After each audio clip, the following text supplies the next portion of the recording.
My husband Taylor is a real piece of work. Despite borrowing $50,000 from my dad, he's not only avoiding repayment, but also considering filing for bankruptcy to dodge it. If I declare bankruptcy, I don't have to pay it back, right? Serves him right. That's what he says, smug as can be. He's really not thinking this through. He has no idea what life would be like after bankruptcy. I'm Michelle, 32 years old. Taylor and I have been married for 5 years, and for better or worse, we've led an average life together. We don't have kids, so we have a dog instead. We mostly spend our time with each other and our furry friend. Seeing our families is rare since they live far away. We usually visit them during summer or Christmas vacations, especially Taylor. He always makes a fuss when it's time to go to my parents' home. Hey Taylor, you're coming with me to my parents' house for the holidays, right? Oh, no. If we're going, let's go to my parents' place. We've been to your parents many times. It's time we go to mine. We've talked about this. It's just a hassle. And there's nothing to do at your parents' house. Don't you think you should apologize to my dad about the money? Our life is possible because of him. He even helped us with that debt crisis. Again with that? You're so annoying. Taylor sighed loudly and left the room. When we first got married, my dad gave us the down payment for our house and later lent Taylor part of the capital for his startup business. I've been slowly repaying the money for the house, but the $50,000 Taylor borrowed for his business remains unpaid. I know Taylor's business is struggling and times are tough, but that's a different issue altogether. Taylor's lack of gratitude towards my dad irks me every day. Then, one day, something happened. I got a rare phone call from my mom, who usually only texts. Hello, Mom? Michelle, is now a good time? Yeah, I'm fine. You usually text. What's up? Actually, your dad, Daniel, collapsed. What? Dad collapsed? You're joking. He wasn't feeling well for a few days. He's stable for now, but if you can, could you come home? I get it. I'll talk to Taylor and head back home as soon as possible. When I explained the situation to Taylor, he reluctantly agreed to the restrictions just this once. But there's another issue I have to think about. Taylor, it's about Rocky. I called our regular vet to board him, but they're fully booked. So what's the plan? I'm thinking of hiring a pet sitter. At my words, Taylor lets out an exasperated, What? A pet sitter? Give me a break. I can't stand the idea of a stranger in our home. You don't have a choice. Rocky needs his walks, his bathroom breaks, his meals. Absolutely not. He'll be fine for a day. Stop relying on services like that. Are you kidding me? If we leave him alone for a day, he'll get stressed out. We can't find common ground and the conversation is going nowhere. When Taylor seemed to have an idea and exclaimed, Ah! I've got it!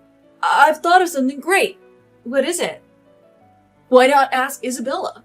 Why would Isabella be involved? She just got divorced, right? And she's been complaining about not having work. Let's ask her to take care of Rocky while we're gone as a part-time job. Honestly, I absolutely don't want that. Last time Isabella visited, money disappeared from my wallet. I'd withdrawn $300 that morning, and by the time Isabella left, it was gone. Taylor dismissed it when I told him, saying it must be a misunderstanding. Since I had no concrete evidence, I couldn't do much. But I was certain it was Isabella. I didn't trust her, and didn't want her in our home. Still, with a trip back home imminent and Taylor firmly against a pet sitter, we were out of options. We ended up asking Isabella. I gathered my always ready $3,000 in gift cards in a drawer. I slipped a piece of paper into the drawer so I'd know if anyone opened it. And of course, I didn't tell Taylor. Otherwise, I couldn't feel at ease letting Isabella into our home. We asked Isabella to take care of our dog and headed to my parents' house. Thankfully, Dad's condition stabilized and we could talk to him. When we returned, I told Taylor about the drawer trick. As expected, the paper had fallen and $2,000 along with gift cards were missing from the $3,000. I had told Isabella not to enter the bedroom, but I had suspected she might steal something. I sighed and told Taylor, See, now do you get why I didn't want Isabella in our home? Well, she's having money troubles too, so a little bit of, cut it out! We're not exactly rolling in it either. Taylor, you owe money to Dad, remember? That's a different issue. Just call Isabella over here now. Taylor reluctantly dialed her number. When Isabella arrived and we confronted her about the money, she admitted to everything. This time, and the previous time, with my wallet. She promised to pay it back and we let her go, but my anger hadn't subsided. Taylor then sat down next to me.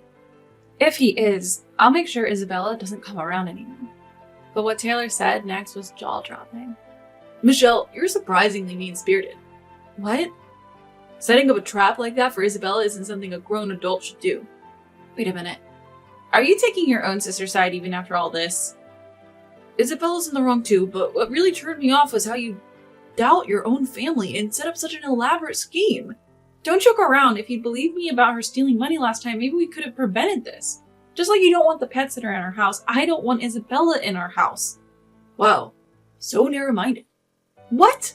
Don't you have anything else to say before blaming me? It was like he was saying it was my fault for setting up a trap to catch Isabella, who had stolen twice. I was angry and frustrated. After that, Taylor's and my relationship started to deteriorate, with more and more days of not speaking. The tipping point came when Taylor handed me a piece of paper after returning from work. What's this? You know what it is. Divorce papers. You want a divorce. I've had enough of you over the Isabella thing. I don't want to be with you anymore. There's no point in being married. Let's divorce. This happened because of your sister, you know. Don't shift the blame onto me. I don't even want to talk about it anymore. Just sign it. No discussion, just Taylor pushing his own viewpoint. I grew disgusted with him and agreed to the divorce. It's clear Taylor will keep taking Isabella's side in the future, so I figured it was best to cut ties with him sooner rather than later. A few days later, the divorce went through. We sold the house we'd lived in for 5 years and fairly divided our assets. I told Taylor to use that money to keep making monthly payments on his debt to Dad, and he agreed. And so, our married life came to an end. Months later, Dad passed away from illness, and just like that, I inherited the right to collect Taylor's debt repayments. But the following month, Taylor fell behind. I did a little digging through mutual friends and found out his business was failing. He did say he was struggling with the company just before we divorced. Well, maybe I'll give him a break. Since I knew Taylor was struggling, I decided to wait 1 more month.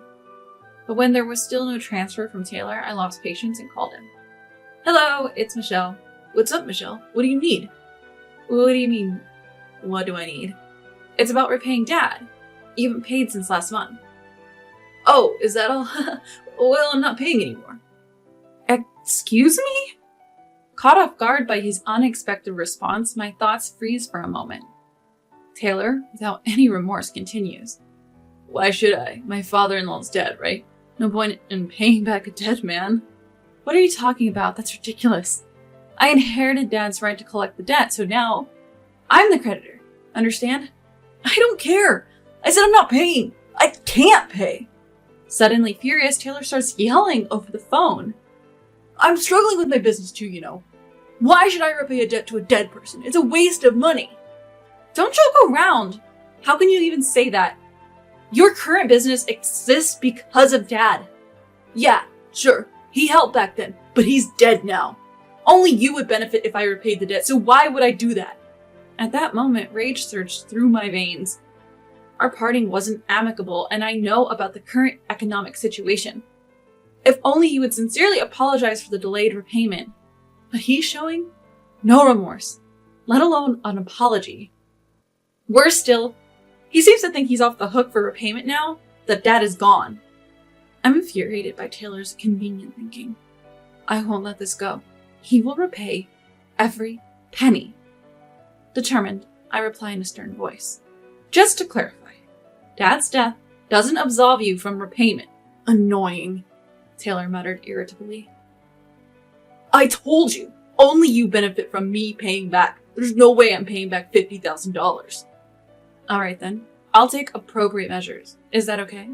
Suddenly, Taylor erupts in laughter on the phone. Then I'll just file for bankruptcy. Bankruptcy? Yeah, if I file for bankruptcy, I won't have to pay back anything. Serves you right. You think that will save you?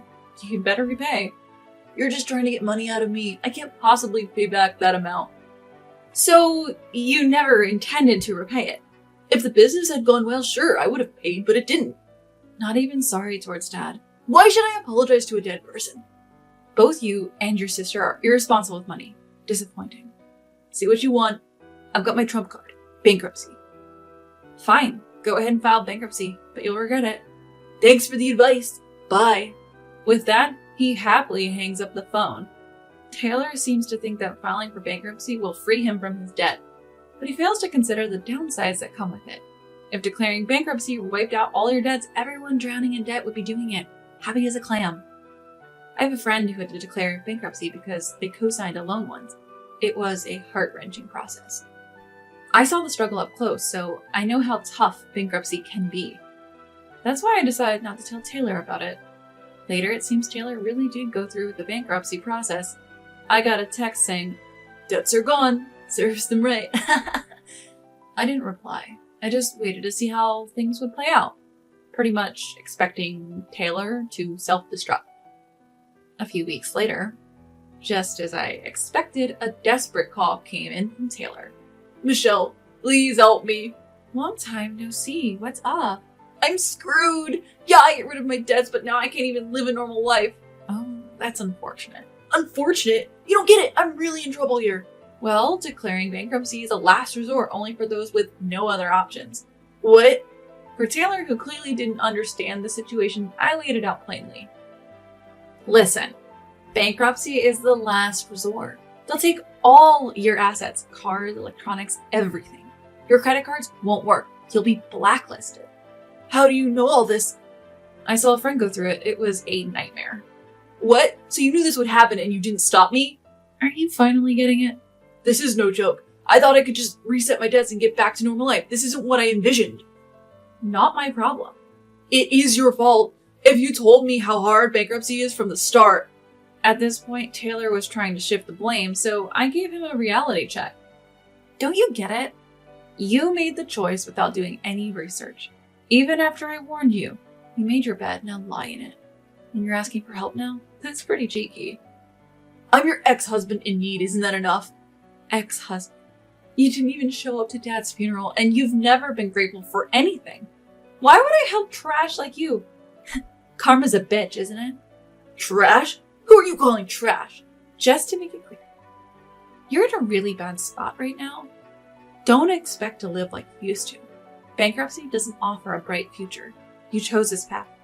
Now live with it for the rest of your miserable life, you damn fool." I let out all my pent-up frustration and hung up the phone. Immediately blocked the number and blocked on social media.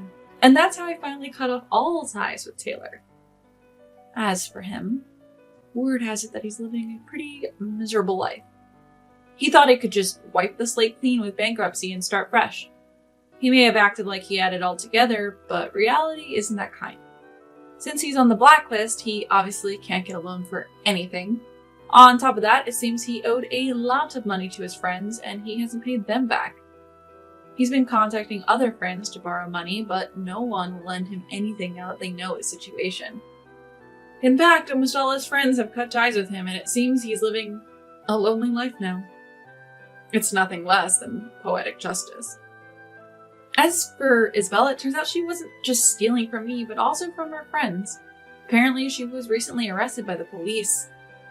The rumors spread in the neighborhood, and she lost her job too.